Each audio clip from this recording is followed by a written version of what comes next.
would let Tony make that decision, but I'm sure if he loses to Paddy, he would probably look at calling it. Hi, fight fans, and welcome to another MMA Network video. Tony Ferguson is matched against Paddy Pimblett next on December 16th, 2023 at the UFC 296, and the fans can't stop questioning why. A guy on a 6-fight losing streak is squaring off against a guy on a 6-fight winning streak, and let's be honest, nobody has seen this coming. MMA is an unforgiving sport. When a new star emerges, an old one declines. This is not a sport for the old, and Tony Ferguson has been around for too long. He should have retired a long time ago, but he is still not ready to hang up the gloves, and this time he is scheduled to face a new rising star with many fans behind his name. The logic is clear. The UFC wants to get rid of Tony Ferguson. In this video, we will take a closer look at this fight and discuss why the UFC matchmakers decided to go with this move.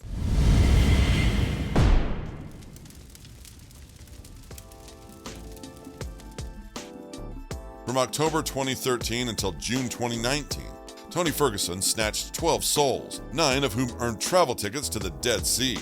He was a dominant force in the division and the boogeyman that everyone feared. However, on May 19, 2020, he was locked in the cage against Justin Gaethje, a fighter who hits like a truck. The bout was a one-sided pounding, and Gaethje was the one swinging the hammer.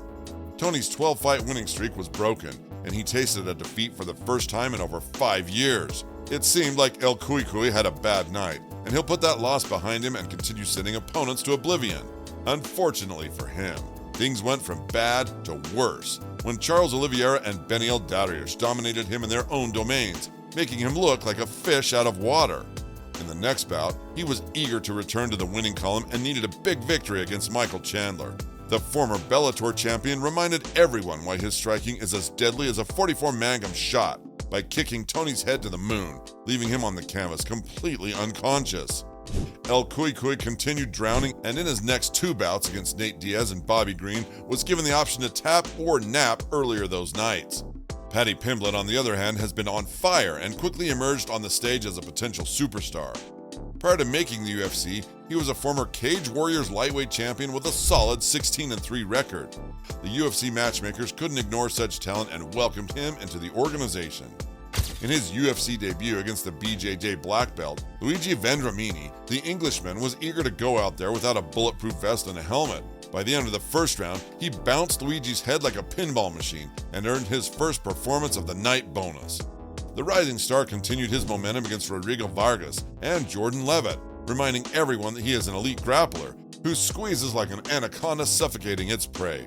The fight against Jared Gordon was close and controversial, but the referees were Paddy's allies that night, granting him a unanimous decision victory. So the question that emerges here is, how does it make any sense to match a fighter with 6 losses in a row against a rising contender who is 4-0 in the UFC? Here's what the UFC president Dana White had to say about this. By the way, if you enjoyed our video so far, please knock out that subscribe button and help us reach 1,000 subs. When a journalist brought up the fight between Tony and Pimblett to the table, the UFC president said something that many people find ridiculous. He praised Tony's last performances despite him losing all of them convincingly. The matchmaking and the timing on this fight is excellent and couldn't be more perfect. You know, if you look at Tony's last few fights that he's fought, he looked damn good before, the Chandler finish. Correct me if I'm wrong, but did Tony look good in any of his 3 losses before the Chandler fight? He was mauled by Gaethje on the feet and was dominated and absolutely destroyed by Oliveira and Dariush on the ground. Why is Dana White building Tony and making him look good, like he was way better than he actually was? On the last, 2 or 3 fights, he looked damn good right up until the end.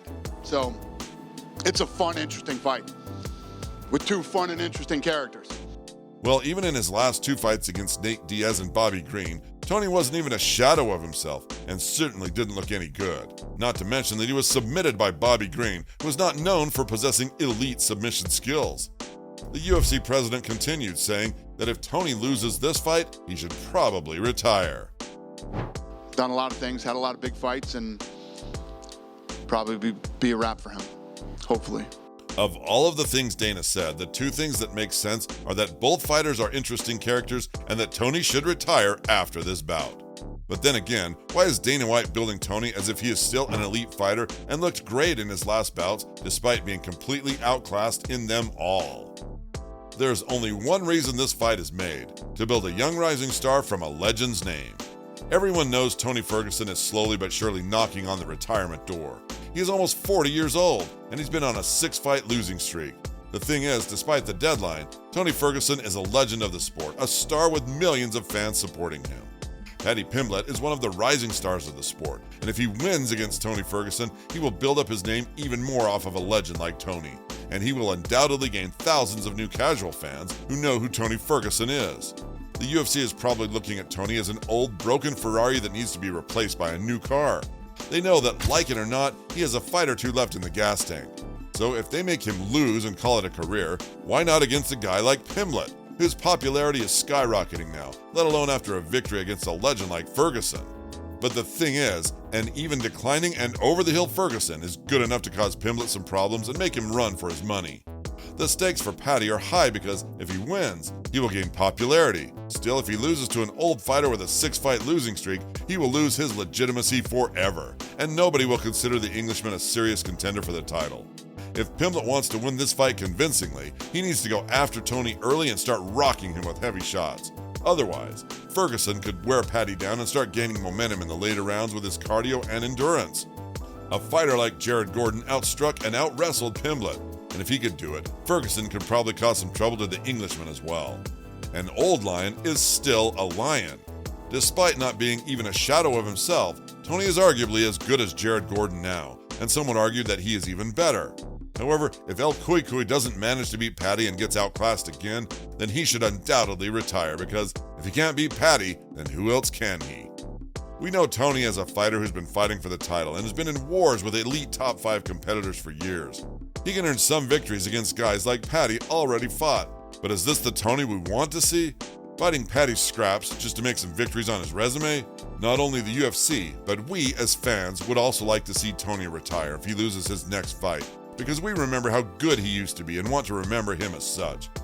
In conclusion, the decision by the UFC to match Tony Ferguson against Paddy Pimblett, a rising star with a 6-fight winning streak, may seem surprising at first glance. However, upon closer examination, it becomes evident that the motivation behind this matchup is strategic. Tony Ferguson, a legendary figure in the sport, is approaching the twilight of his career, marked by a recent string of 6 losses. The UFC is seemingly looking to transition from the older fighter to the newer generation represented by Pimblett. Despite Ferguson's decline, the UFC president Dana White has praised his recent performances, perhaps to build up the excitement and interest in this fight. It's clear, though, that the primary objective is to elevate Pimblett's profile by pitting him against a respected veteran like Ferguson. If Pimblett emerges victorious, he stands to gain sufficient popularity and recognition, riding on the legacy of Tony Ferguson. However, the stakes are high for Pimblett, as losing to a declining Ferguson could undermine his credibility as a serious title contender. The outcome of this fight will not only affect Pimblett's career trajectory, but also potentially impact Ferguson's legacy. Fans, along with the UFC, would prefer to see Ferguson retire if he cannot secure a win against Pimblett, preserving the memory of his remarkable past performances and contributions to the sport. Ultimately, this matchup serves as a symbolic passing of the torch from a seasoned veteran to an emerging talent in the dynamic world of MMA. And what do you guys think? Do you believe Tony Ferguson should retire and pass the torch to future generations? How do you think the fight between him and Paddy Pimblett will go? Leave your thoughts in the comments. And if you would like to watch more videos like this, give that like button a powerful punch and make sure to subscribe to our channel. Let's hit that 1,000 subscriber mark together and keep the excitement going in the octagon.